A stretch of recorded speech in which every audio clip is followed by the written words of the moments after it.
স্বাধীনতার ৫৩ বছর পরও পাকিস্তানের কাছে বাংলাদেশের ন্যায্য পাওনার হিসাব আজও অমীমাংসিত।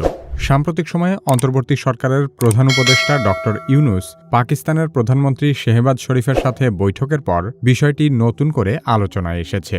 ১৯৪৭ থেকে ১৯৭১ পর্যন্ত দীর্ঘ ২ যুগে তৎকালীন পূর্ব পাকিস্তান থেকে উৎপাদিত সম্পদে গড়ে উঠেছিল পশ্চিম পাকিস্তানের অর্থনীতি। ১৯৭১ সালের আগে সমগ্র পাকিস্তানের সম্পদের বড় একটি অংশই ছিল পূর্ব পাকিস্তান তথা বাংলাদেশের। কিন্তু একসাথে থাকতেও আমাদের প্রতি বৈষম্য করা হয়েছে এবং দেশ আলাদা হয়ে যাওয়ার পর পাকিস্তান আমাদের প্রাপ্য সম্পূর্ণ টাকা আত্মসাৎ করেছে।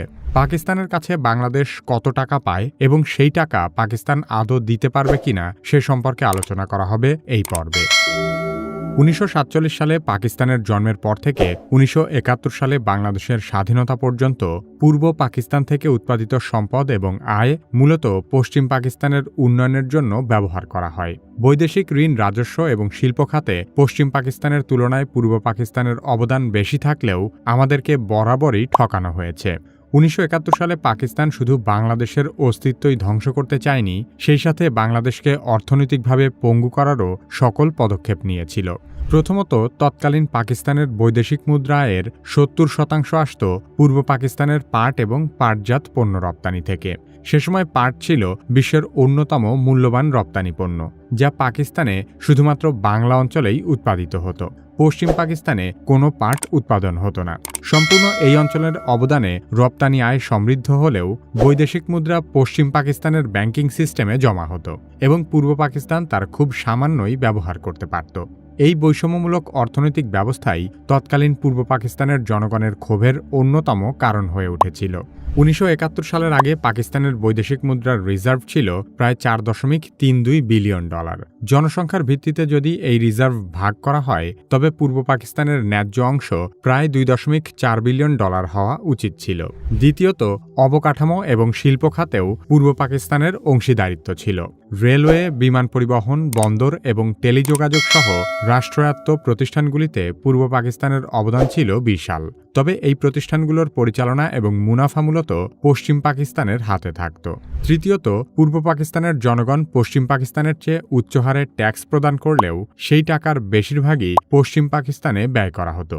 রাজস্ব এবং ব্যয়ের এই বৈষম্যও পূর্ব পাকিস্তানকে আর্থিকভাবে দুর্বল করে তোলে। পাকিস্তানের কাছে বাংলাদেশের যে পাওনা ৫৩ বছর পর হিসেব করলে বার্ষিক ৬% সুদসহ সেই সম্পদের পরিমাণ দাঁড়ায় প্রায় $৯৪.৩৪ বিলিয়ন মার্কিন ডলার। বাংলাদেশি মুদ্রায় যা প্রায় ১১,৩২,০৩৬ কোটি টাকারও বেশি। ১৯৭৪ সালে পাকিস্তানের প্রেসিডেন্ট জুলফিকার আলী ভুট্টোর বাংলাদেশ সফরে বঙ্গবন্ধু শেখ মুজিবুর রহমান পাকিস্তানের কাছে ৪০০ কোটি মার্কিন ডলার পাওনা দাবি করেন, কিন্তু ভুট্টো সেই দাবি কৌশলে এড়িয়ে যায়। সম্প্রতি ২০২৪ সালের D8 সম্মেলনে অন্তর্বর্তী সরকারের প্রধান উপদেষ্টা ড. মোহাম্মদ ইউনূস পাকিস্তানের প্রধানমন্ত্রী শেহবাজ শরীফের সাথে দ্বিপাক্ষিক বৈঠকেও ১৯৭১ সালের অমীমাংসিত সমস্যাগুলো মীমাংসা করার আহ্বান জানিয়েছেন, কিন্তু শেহবাজ শরীফও বিষয়টি অত্যন্ত কৌশলে এড়িয়ে যান। আন্তর্জাতিক আইন অনুযায়ী যখন একটি রাষ্ট্র বিভক্ত হয় বা কোনো অঞ্চল নতুন রাষ্ট্র হিসেবে আত্মপ্রকাশ করে, তখন সম্পদ এবং দায় দেনার সমান ভাগাভাগি নিশ্চিত করার একটি নৈতিক ও আইনগত বাধ্যবাধকতা রয়েছে।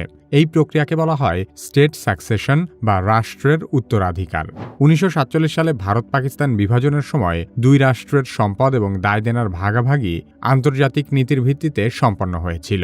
তেমনিভাবে ১৯৭১ সালে পূর্ব পাকিস্তান থেকে বাংলাদেশের স্বাধীনতার পর একই নীতি প্রয়োগ করা উচিত ছিল, কিন্তু পাকিস্তান সেই সম্পদ বাংলাদেশকে হস্তান্তর করেনি, যা সরাসরি আন্তর্জাতিক নীতির লঙ্ঘন। উত্তরাধিকার সূত্রের বাইরেও পাকিস্তানের কাছ থেকে বাংলাদেশ আরও বহু টাকা পাওনা রয়েছে। ১৯৭০ সালে বাংলাদেশের ভোলায় ঘূর্ণিঝড় গোর্কি আঘাত হেনেছিল, যা এখনও পর্যন্ত রেকর্ডকৃত ঘূর্ণিঝড়সমূহের মধ্যে সবচেয়ে ভয়াবহ ঘূর্ণিঝড় এবং এটি ছিল সর্বকালের সবচেয়ে ভয়ঙ্কর প্রাকৃতিক দুর্যোগের একটি। সে সময় পূর্ব পাকিস্তানের প্রায় ৫ লাখ মানুষের মৃত্যু এবং শত কোটি টাকার সম্পদ ক্ষয়ক্ষতির পরও পাকিস্তানের কেন্দ্রীয় সরকার কোনো সহায়তা দেয়নি, বরং আন্তর্জাতিক ত্রাণ হিসেবে ২০০ মিলিয়ন মার্কিন ডলার সাহায্য এসেছিল। সেই ত্রাণের টাকাও আত্মসাৎ করার উদ্দেশ্যে মুক্তিযুদ্ধের সময় স্টেট ব্যাংক অফ পাকিস্তানের ঢাকা শাখা থেকে পাকিস্তানের লাহোর শাখায় স্থানান্তর করা হয়। এসবের বাইরেও ১৯৪৭ থেকে ১৯৭১ সাল পর্যন্ত ২৪ বছরে পূর্ব পাকিস্তানের আয় এবং সম্পদের প্রায় $২ বিলিয়ন সরাসরি পশ্চিম পাকিস্তানে পাচার করা হয়েছিল। এছাড়াও অর্থনৈতিক বিশ্লেষকরা মনে করেন ১৯৭১ সালের মুক্তিযুদ্ধের সময় পাকিস্তানি সেনাবাহিনীর ধ্বংসযজ্ঞ এবং লুটপাটের ক্ষতিপূরণও পাওনার অন্তর্ভুক্ত হওয়া উচিত। এই পাওনা কেবল অর্থনৈতিক হিসেব নয়, এটি পূর্ব পাকিস্তান তথা বাংলাদেশের জনগণের ন্যায্য অধিকার। পাকিস্তানের কাছ থেকে বাংলাদেশের পাওনা ৩টি উপায়ে আদায় করা সম্ভব। উপায়গুলো হল কূটনৈতিক আলোচনা, আন্তর্জাতিক ফোরামে আলোচনা এবং ইতিহাস ও নথিপত্রের প্রমাণ উপস্থাপন। প্রথমেই পাকিস্তানের সঙ্গে দ্বিপক্ষীয় আলোচনা করে দাবিগুলো জোরালোভাবে উত্থাপন করা উচিত। যদি কূটনৈতিক আলোচনা ব্যর্থ হয়, তবে আন্তর্জাতিক ফোরাম যেমন আন্তর্জাতিক বিচার আদালত অথবা জাতিসংঘের মাধ্যমে এই দাবির বিষয়ে আইনি লড়াই করা যেতে পারে। তথ্য-উপাত্ত, হিসেব এবং নথি ব্যবহার করে প্রমাণ করা যেতে পারে যে পাকিস্তানের এই সম্পদ আদতে বাংলাদেশের। বিশ্বের বিভিন্ন রাষ্ট্রের এ ধরনের দাবির বিষয়ে আদালতে হাজির হওয়ার নজির রয়েছে। যেমন ইরাক কুয়েত দখল করার পর জাতিসংঘের মাধ্যমে ক্ষতিপূরণ দাবি করেছিল কুয়েত। ইরিত্রিয়া ও ইথিওপিয়া দেশ দুটি বিভক্তির পর তাদের সীমান্ত, সম্পদ ও দায়দেনার ভাগাভাগিও আন্তর্জাতিক ফোরামের মাধ্যমে সম্পন্ন হয়েছিল।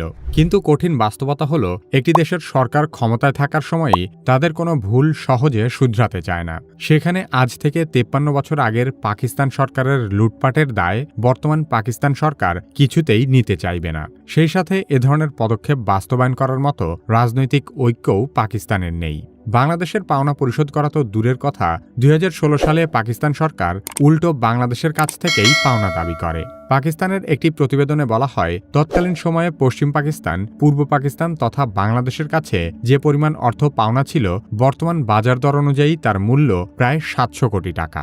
তবে বাংলাদেশের একটি হিসেব থেকে জানা যায়, পাকিস্তান বাংলাদেশের কাছ থেকে ১০.৮৮ কোটি টাকা পাওনা ছিল। পাকিস্তানের বর্তমান অর্থনৈতিক অবস্থা বেশ নাজুক। দেশটি উচ্চ ঋণ, মুদ্রাস্ফীতি এবং বৈদেশিক মুদ্রার রিজার্ভের ঘাটতি সহ নানামুখী সমস্যার সম্মুখীন। বর্তমানে পাকিস্তানের জিডিপি $৩৩৮.৪ বিলিয়ন, আর বাংলাদেশের জিডিপি $৪৩৭.৪ বিলিয়ন। বাংলাদেশে আওয়ামী লীগ সরকারের নজিরবিহীন লুটপাট এবং ভারতের অর্থনৈতিক আগ্রাসনের পরও বাংলাদেশ পাকিস্তানের চেয়েও অর্থনৈতিকভাবে অনেক এগিয়ে আছে। তাছাড়া পাকিস্তানের বৈদেশিক ঋণের পরিস্থিতিও অত্যন্ত গুরুতর। ২০২৬ সালের জুনের মধ্যে পাকিস্তানকে $৭৭.৫ বিলিয়ন ঋণ পরিশোধ করতে হবে। এছাড়া ২০২৪ সালে আইএমএফের কাছ থেকে $৭ বিলিয়ন ঋণ পেয়েছে পাকিস্তান। সেই অর্থ পরিশোধেরও একটি বাড়তি চাপ রয়েছে। বর্তমান অর্থনৈতিক পরিস্থিতি বিবেচনা করলে পাকিস্তানের পক্ষে $৯৪ বিলিয়ন পরিশোধ করা অত্যন্ত কঠিন। দেশটির বৈদেশিক মুদ্রার রিজার্ভ কম, ঋণের বোঝা বেশি এবং অর্থনৈতিক প্রবৃদ্ধি ধীরগতির কারণে এত বড় অঙ্কের অর্থ পরিশোধ করা তাদের জন্য প্রায় অসম্ভব। পাকিস্তানের অর্থনৈতিক অবস্থার সীমাবদ্ধতার কারণে তারা হয়তো সরাসরি ক্ষতিপূরণ দিতে সক্ষম হবে না। তবে পাওনা আদায়ের দাবি নিয়ে বাংলাদেশের উচিত পাকিস্তানের উপর একটি কূটনৈতিক চাপ সৃষ্টি করা। এর মাধ্যমে ভারতের আগ্রাসন মোকাবেলায় পাকিস্তানের পারমাণবিক সক্ষমতার একটি অংশ কৌশলগতভাবে বাংলাদেশের নিরাপত্তায় ব্যবহার করার জন্য পাকিস্তানকে রাজি করানো যেতে পারে, যা বাংলাদেশের জন্য অত্যন্ত সম্ভাবনাময় এবং দূরদর্শী একটি পদক্ষেপ হিসেবে কাজ করবে।